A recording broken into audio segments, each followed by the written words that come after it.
Leverage can be an incredible thing, but it's unfortunate that leveraged ETFs for the most part only date back to around 2010. This is unfortunate, of course, because the market itself was in a significant bull run across this period, and we don't get to see the real returns following significant drawdowns, such as those in 2000 and 2008, which we are going to look at today. The first iteration that I'm going to look at is biotechnology stocks, only going back to 2006 or so. The reason I'm going to start here is because most other markets are on all-time highs right now, so it of course appears the leverage is working exceedingly well. I'd like to start it with a bit of reasonable pessimism and showcase what those other years following drawdowns may look like before we get into the good stuff. I'd like to start by explaining exactly how I'm calculating this. It starts with an initial investment of $1,000 and a monthly recurring investment of $5 if I am applying the dollar cost average principle, which is adjusted by inflation, annualized 2%. Leverage is calculated at 2 times and 3 times leverage, and it anticipates a total fees of 1.5% a year for both the 2x and 3x leverage.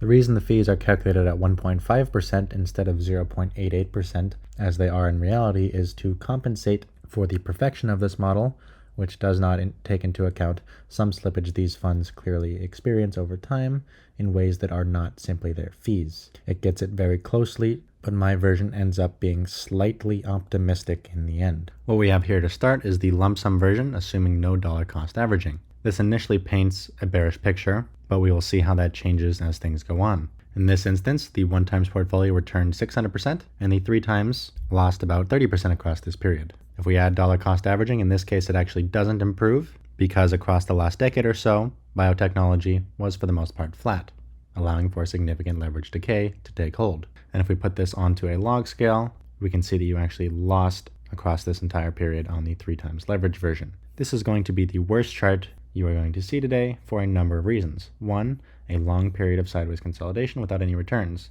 But more so than that, the fact that biotechnology stocks are incredibly volatile, which alone contributes very significantly to decay. The next thing I'm going to show is a long-term chart of the Dow. In this case, with no dollar cost averaging, the 2 times portfolio performed the best across this entire period, and 3 times was by far the worst. And this is with total fees for the 2x ETF being around 13 million, and for the 3x ETF being around 2 million. No fees are applied to the base index. What's interesting in this case is that if we apply dollar cost averaging, the 3 times ETF then becomes the best by far. And in this case, the total fees for the 3 times ETF were in excess of $82 million. Now keep in mind that this number is slightly beyond what you might experience in reality, but these calculations are also perfect in that they are exactly modeled to the 3 times returns, of which is slightly optimistic compared to what we see in reality. And just to clarify, these fees aren't measuring the amount of actual fees you would be paying, but the difference between the price of the final portfolio value and what it would have been without fees. Here we have fees cranked up to 11% to simulate that, where they never go high enough for you to pay that much in fees, but here it shows the total fees have increased. This is because it is comparing these final values to the final values without fees, which look more like this, well into the $120 million range. And so what that calculation was showing is just this number minus the number calculated with fees of 1.5%. In either case, 3 times was the best across this period. If we look at a logarithmic scale, we can see exactly why this is. Keep an eye on this part following the Great Depression. In this case, the 3 times ETF does recover from it, albeit after 30 years, but it does recover. If we look at the same chart without dollar cost averaging, we can see that it is this drawdown that it never recovered from, regardless of how long we waited. 2000 and 2008 were also especially negative for the returns here. And worth mentioning that if you did buy this 3 times leverage ETF in 1896, around 100 years later, you would have still been flat. Absolutely destroyed by inflation in this case, and that's very interesting. Now, if we look back through some specific case scenarios, starting with the worst case in this instance, the period including the Great Depression and the subsequent volatility, we see that if we include dollar cost averaging, 3 times leverage does end up performing the best, despite how incredible that drawdown was. And the reason for this is because, of course, with dollar cost averaging, it means that at these lows, you are allocating very small sums that, of course, get magnified across the following incredible rally. If we look at this period without dollar cost averaging, you will see just how poor the returns were, because you were not allocating funds at the lows, and therefore the 3 times leverage version never recovered.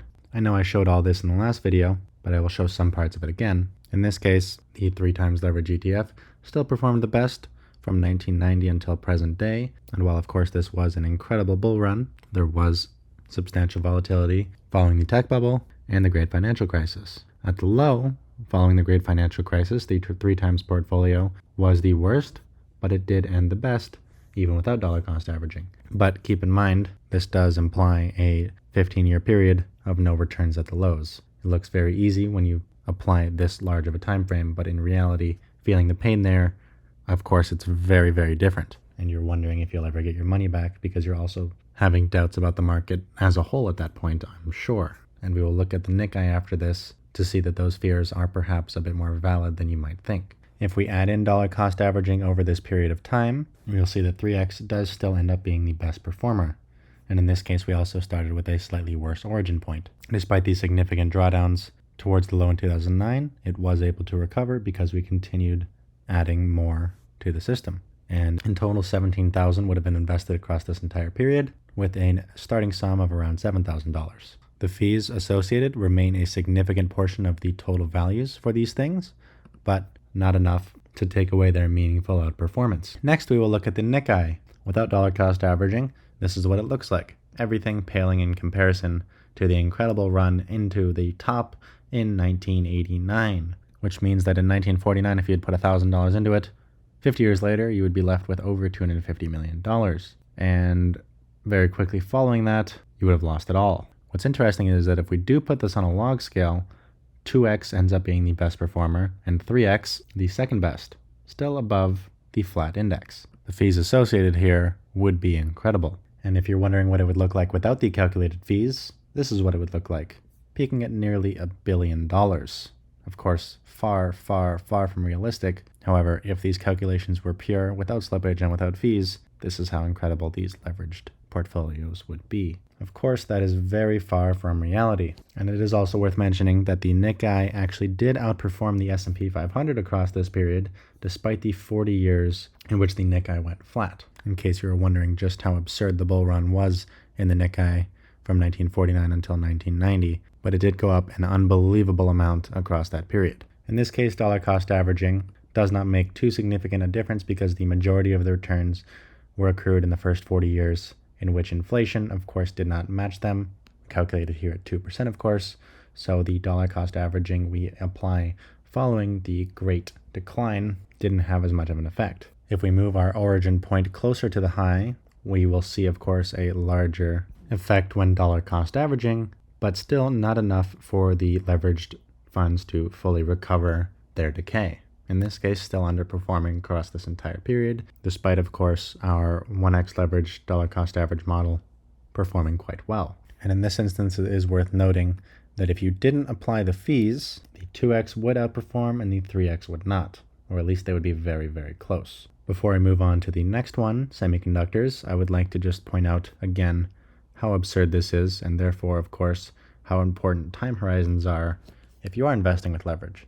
And I think it's quite interesting to see such a spike and also to see it dissipate so quickly. The last thing that we are going to look at is semiconductors, where across this period, without dollar cost averaging, the leveraged versions underperformed by an incredible amount, despite the actual index doing very well across this period. This is, of course, because semiconductors are a very high beta sector, and therefore they accrue a lot more volatility, and therefore the ETFs experience far, far, far more decay.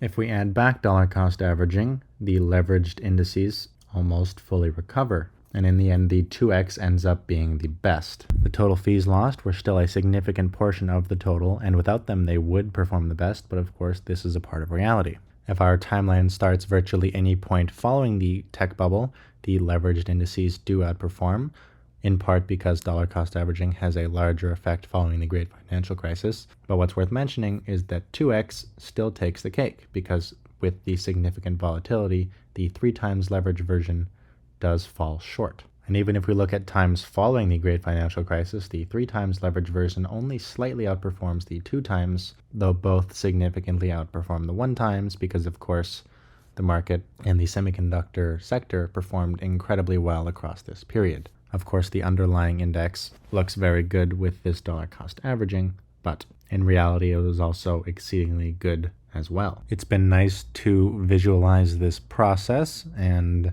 how we can use dollar cost averaging to improve leveraged trading. I think the next step, if I were to take it, would be to simulate exit strategies to take advantage of volatility in a different way. For instance, in this case, you have a monthly dollar cost average amount. What if perhaps you also had a system of exiting X percentage of the portfolio monthly to fund those future dollar cost average amounts on future drawdowns, which we know from history are going to come.